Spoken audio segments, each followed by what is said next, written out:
आज काही कामानिमित्तानं रोह्याला आलतो आणि बँकेमध्ये येऊन सगळे काही हे पोराने तर खेळखोंडोबा करून टाकला. काही अंड्या फांड्यामुळे आपल्याला पोहायला पण यावं लागलं. अरे थांबा सांगतो सुरुवातीपासून.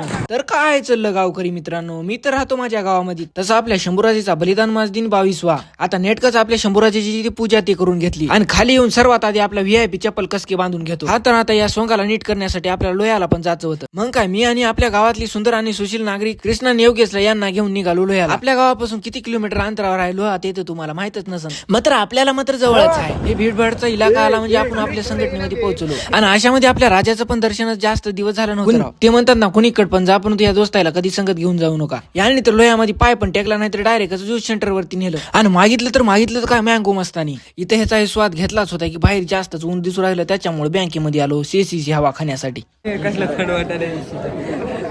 इथं 5-10 मिनिटं एसीची हवा खाऊन घेतली. मग काय आलो या दुकानामध्ये मशीन दुरुस्त करण्यासाठी. तशी मशीन तर अर्ध्या तासामध्ये इलेवाट लावून टाकली. परंतु आपल्याला काही प्रॅक्टिकलच्या वया पण घ्यायच्या होत्या, कारण का आपल्याला पेपर पण जास्त जवळ येऊ राहिले. आणि लोहा मात्र उलटा पालटा करून बघितला मात्र आपलं काही काम झालं नाही. परंतु प्रॅक्टिकलची काही वहीच भेटली नाही. आता या उन्हामध्ये बी काही जास्त तापायचं नाही, मग त्याच्यामुळे थोडंसं घरच्याला काय फळं वगैरे घेऊन घेतले ना आलो घरला. घरी आल्या बसायचं सोडून देऊन हे डबा घेऊन निघालो तर कुठं. आणि तितक्यात मी घराच्या बाहेर यायला आणि कृष्ण यायला. आता आपण निघालतो पोहण्यासाठी, कारण का 2-3 वर्ष झाले अजून काही पोहा येऊ नाही राहिलं. आणि गावाकडे आलं, गावामध्ये पोहायचं जर म्हणलं ना, दोघाचे 4-4चे 10 कधी होते काही पताच लागणार. आता एवढी मोठी संघटना पण जमली होती पोहण्यासाठी. आयो मायो पोरीच्या वरचे पोरं झाले राव. मीठ मिरचू आणलंय आंबा खाण्यासाठी.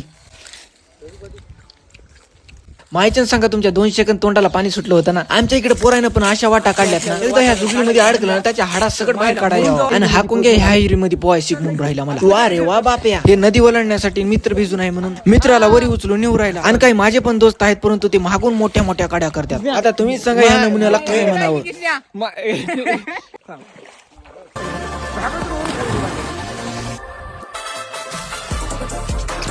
आता आपण पण आपल्या गेटअप मध्ये आलतो. शेवटचं पूर्ण होईल माझं. आणि पोराने पण एकदम बेकार उडी पण टाकून दिली.